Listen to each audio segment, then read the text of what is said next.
अस्सलाम वालेकुम, welcome to my YouTube channel. उम्मीद करती हूँ सब खैरियत के साथ होंगे। आज आपके साथ जो रेसिपी मैं शेयर कर रही हूँ वो है चिकन पकोड़ा। और आज इंशाल्लाह जो आपको टिप्स मैं बताऊँगी तो इंशाल्लाह आपके बिल्कुल परफेक्ट चिकन पकोड़ा बनेंगे, जो कि होंगे भी क्रिस्पी और अंदर से मुकम्मल तौर पर गोश्त टेंडर होगा और रेस्टोरेंट स्टाइल की तरह आपको इंशाल्लाह खाने को मिलेगा। अगर आपको मेरी वीडियो अच्छी लगे तो प्लीज़ लाइक कीजिए और सब्सक्राइब करना मत भूलिएगा। तो बनाना स्टार्ट करते हैं। तो सबसे पहले हमने क्या करना है कि मैंने एक बाउल ले लिया है यहाँ पे, ठीक है। तो उस बाउल के अंदर मैं चिकन ऐड कर दूंगी। अगर आपके पास चिकन बड़े साइज़ का हो तो आप दरमियान से कट लगा सकते हैं। और अब हमने क्या करना है कि सबसे पहले मेरे पास यहाँ पे लेमन जूस है, तकरीबन 2 टेबलस्पून है, वो इसके अंदर ऐड कर दूंगी, ठीक है। दही है मेरे पास तकरीबन 1 टेबलस्पून, ठीक है। 1 टेबलस्पून मैं दही इसके अंदर ऐड करूँगी। 1 अदद अंडा मैं इसके अंदर ऐड करूँगी, जिससे ये बहुत ही क्रिस्पी और मज़े का बनेगा।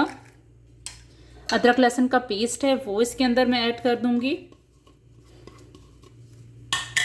और जहाँ पे जो मिसाले हैं, 1 टेबलस्पून मैं कॉर्नफ्लोर ले रही हूँ, ठीक है। 1 टेबलस्पून कॉर्नफ्लोर है, 3 टेबलस्पून मेरे पास बेसन है, कसूरी मेथी है, सब्ज़ धनिया, सब्ज़ मिर्च है, 1/2 टेबलस्पून सूजी ये चावल का आटा है, नमक है 1 टेबलस्पून, दड़ा 1/2 टेबलस्पून, सुरख लाल मिर्च, हल्दी, पिसा हुआ धनिया या 1/2 टेबलस्पून है, गरम मसाला, ज़ीरा 1/2 टेबलस्पून। ये सारी चीज़ें मैं इसके अंदर डाल दूँगी और अच्छे तरीके से इनको कंबाइन करेंगे। और ये जो पिसा हुआ धनिया है, यानी कि साबुत जो धनिया है, इसको आप अच्छे तरीके से हाथ में मसल के इस्तेमाल करें। तो अब मैं अच्छे तरीके से इन सबको मिक्स करूँगी।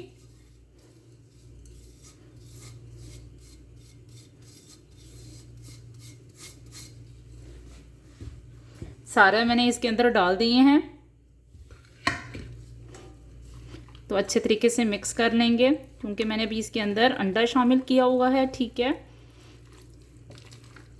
तो मिक्स करने के बाद इसको मैं तकरीबन 30 मिनट के लिए मैरिनेट करके रख दूंगी। अगर आपके पास टाइम है तो आप ज़्यादा मैरिनेट कर सकते हैं। अगर आप ज़्यादा मैरिनेट करेंगे तो उससे क्या होगा कि आपका चिकन बहुत ही जूसी और जल्दी टेंडर हो जाएगा।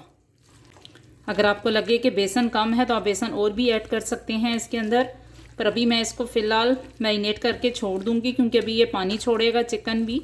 तो उसके बाद फिर देखेंगे, अगर हमें बेसन कम लगा तो हम बेसन इसके अंदर ऐड कर सकते हैं। वैसे मैं इसके अंदर कॉर्नफ्लोर भी ऐड किया है और चावल का आटा भी इस्तेमाल किया है।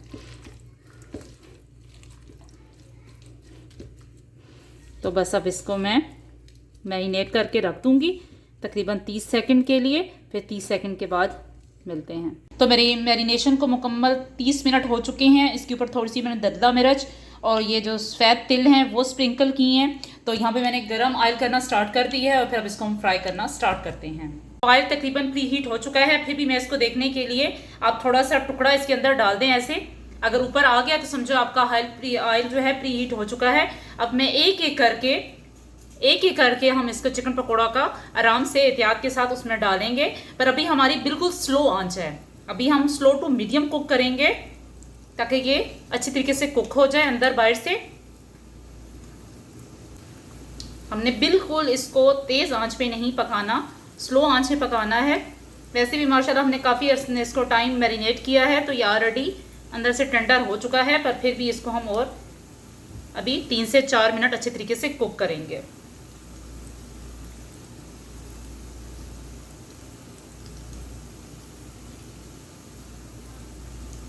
आधे मैंने अभी डाल दिए हैं। तब इंशाल्लाह 3 से 4 मिनट इसी मैं पॉइंट पे इसको पकाऊंगी, कुक करूंगी, और उसके बाद इसकी साइड चेंज करते हैं।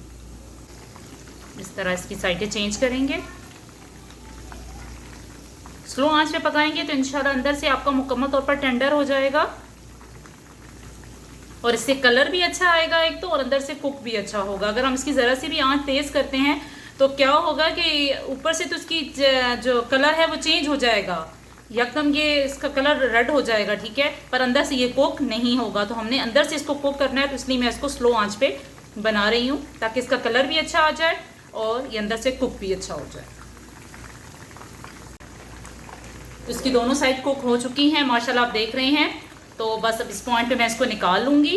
देखें माशाल्लाह दोनों साइड कुक हो चुकी हैं और अंदर से टेंडर हो चुका है, जूसी है ये।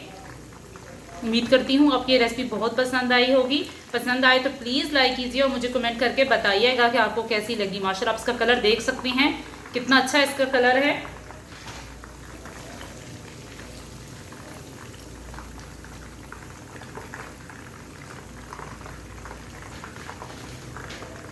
बस अब इस तरह करके मैं सारे निकाल लूँगी और इसके बाद जो दूसरे हैं वो इसके अंदर ऐड करूँगी। अब देखा होगा आपने माशाल्लाह कि मैंने इसके ऊपर जो बैटर लगाया था वो बहुत ज़्यादा थिक नहीं था, यानी कि लगा हुआ है पर इतना नहीं है कि इसको बिल्कुल कोट कर दिया जाए उसमें। इससे आपके बहुत ही क्रिस्पी और टेस्टी बनेंगे। अब बाकी के मैं इसके अंदर ऐड कर दूँगी। आँच हमारी इसकी स्लो ही है, ठीक है, हमने स्लो आँच पे ही इसको कुक करना है। बाकी के मैंने सारे ऐड कर दिए हैं।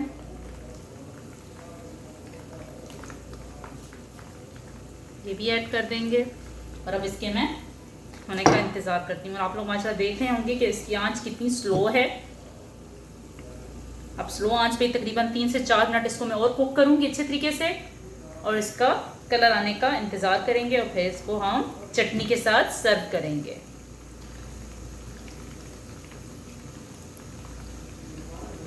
अभी चमचा इसके अंदर मैं इतना नहीं हिलाऊंगी क्योंकि बैटर के उतरने का होता है, इसलिए अभी इंतज़ार करेंगे इसके एक कलर का कुक होने का, यानी कि एक कलर इसका अच्छा कलर आ जाएगा एक साइड का, दूसरी साइड चेंज कर देंगे।